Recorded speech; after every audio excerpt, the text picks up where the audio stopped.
Good morning! Grabe ngayong pangalawang araw na non-stop yung pawis ko. Bakit gano'n?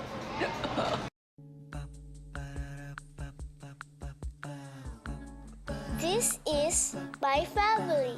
JS Baon is... Oh! What's that? Kala ko maubo-ubo na naman. Fried chicken. What is going on? Grabe kainit. Sabi may bagyo daw ngayon. Hindi nga. Bakit ganito kainit? Ha? Bakit ganito kainit? Paki-explain. Grabe init. Parang hindi naman ako naging ganito ka... Hindi, sa bagay kasi may pasok. Pero, haggard. So hot. Si Jayan, di maiwan-iwan yung pagkain niya. Ang tagal niya hinintay ng service. Siguro mga 5 minutes, 10 minutes. Ay, hindi naman. Siguro mga more than 5 minutes. Hindi niya maiwan yung kinakain niyang sinigang. Talaga, ang weakness. Weakness ba yun? Ang ano niya, hindi niya, paborito niya talaga yung sinigang. Yun, sila nanay pala nakaalis na kaninang mga 5. Yun, mga alas 5. Nagluto nila ako ng extra pang pang breakfast namin ni Papa. Ang sarap na kinakain kong apple. Gusto kami mag-breakfast ni Papa. Hindi na ako nag-vlog. Papa kasi naka-brief na naman eh. Gusto mo na naman magkaroon ng exposure. Indecent exposure pa. Maano tayo niyan? Ma-rated R tayo niyan. Hindi ako makapag-vlog ngayon kasi ay, may pinapanood mo? Ano to? O? Yan ba yung O? Hindi. O shopping? O shopping ba? Kanina pinapanood niya World Cup. Tapos nanood ng Dora. Dora the Explorer. Hindi ako makapag-vlog na yun kasi itigawat ko Wow! Hormones yan eh. Kaya si Papa na lang daw mag-vlog today. Tignan natin. Siya daw mag-vlog. Kasi siya mamaya. Vlog ka ha? Kwentuhan mo sila ha? Kwentuhan mo ng mga baon mo dyan. So, ipagpapaubaya ko na kay Kids yung pag-vlog. Check ko yung aming PO Box. Ito yung mga PO Box dito sa Post Office, Manila. 968. Kung makita ko may laman.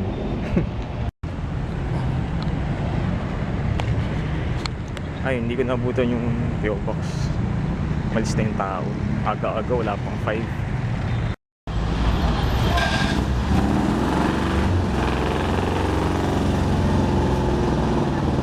Mahal na nung Xerox. Nung panahon ko dati 35 cents lang yun. Ngayon na siya 50 cents.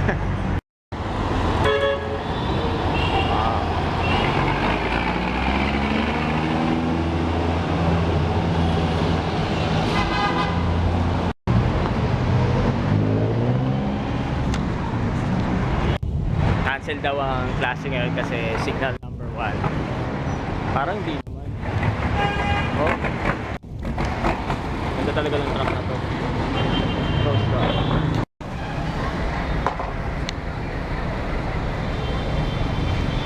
Ito masarap. Black pepper burger.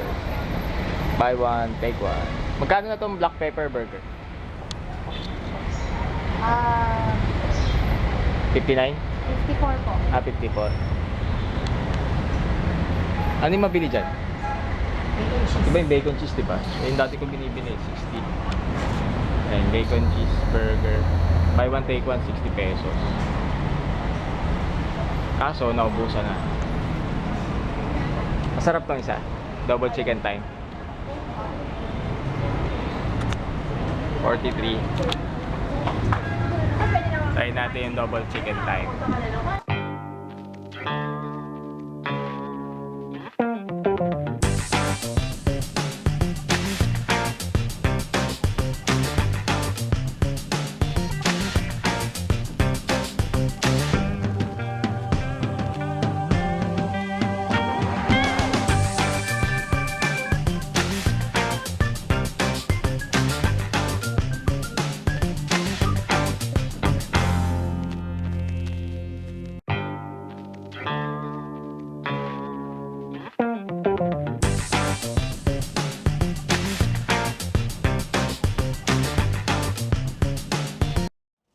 natin yung minute burger. Ang tagal ko nang di nakatikim nitong minute burger na to.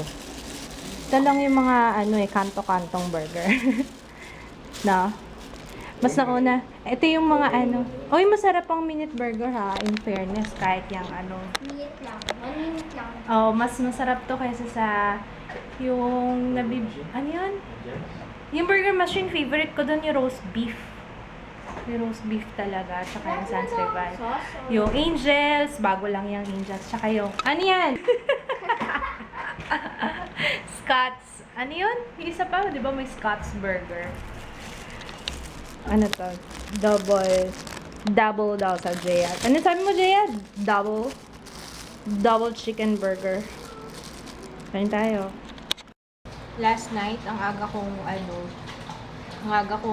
nag-end ng vlog, pero hindi ako nakapagbabay kasi, una, tinapos ko yung, deadline ko na kasi dun sa vlog post. Tapos, naiyan akong mag-ingay kasi tulog sila nanay. 10:30 pa lang yata, tulog na sila eh. Ayoko na magsalita kasi mamaya magising sila. Kaya nga pala nag-aalit si Jaya kasi, bakit nga ba? Ano ba yun? Saan ba nagsimula yun? Nakikiusap siya kahapon nung magsisimba kami. Sabi niya, Mama, pwede bang wag na lang daw siyang maligo? Nagalit ako. Sabi, hindi, maligo ka. Tapos yun, doon na nagsimula yung topak niya. Tapos pagkatapos magsimba, kahit sa simbahan, tapos hindi niya ako kinakausap, parang nakapagilid nga siya sa akin eh. Tapos nung Our Father, di rin niya hinawakan yung kamay ko. Sabi ko pa, hinayaan ko na lang, mga kailangan lang niya ng time.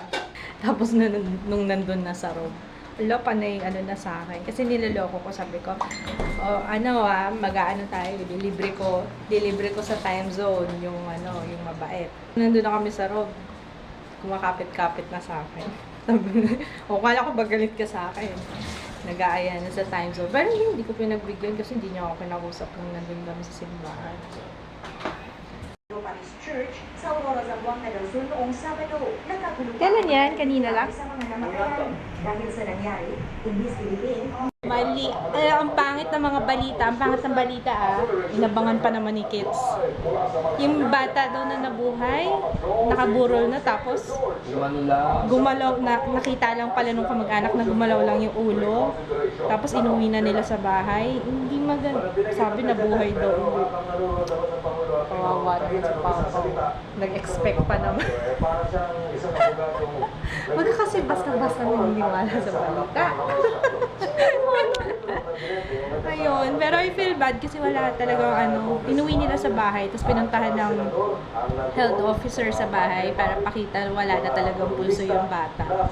Kasi inuwi pa nila sa bahay, wala.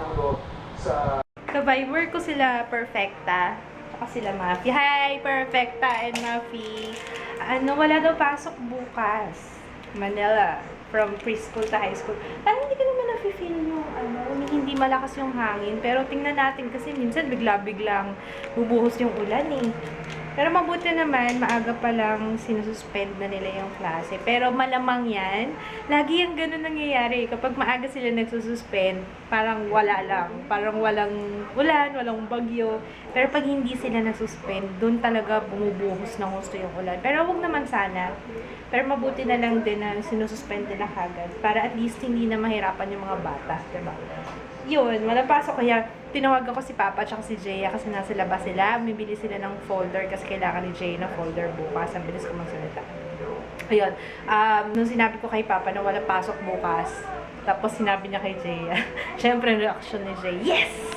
Haluin na lang natin. Bumili si Papa ng goto kahit hindi pa naulan. Walang pasok. Ha? Walang pasok. Walang pasok. Kanina masaya siya tapos na-realize niya na music pala niya tomorrow. Diba excited siya dun sa flute niya. It's okay. Sabihin mo kay Mayor Mayor Estrada. Kay Mayor Erap. Ha? It's inappropriate. Tama. Galing. Spell. Wala na akong maisip na isa-spell mo. Wala na akong maisip. Philosophy.